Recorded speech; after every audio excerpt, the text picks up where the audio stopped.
Necrovalley is the card with the most amount of erratas at a total of 8. However, some of these erratas are very minor card text cleanup, but some of them are actually completely re-changes of the effect.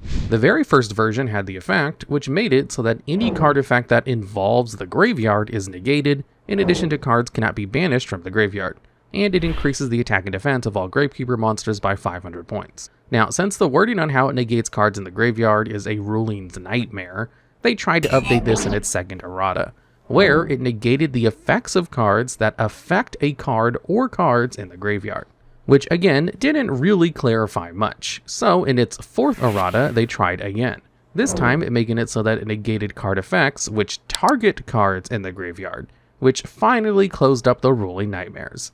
But they weren't done with it quite yet.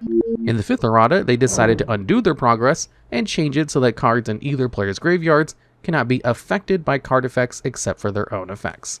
So immediately in the next sixth errata, they changed this again, where it would negate any card effects which would move a card in the graveyard to another place. Then in its seventh errata, they decided to add an additional effect, where it negates any card effects which change the type or attributes of cards in the graveyard.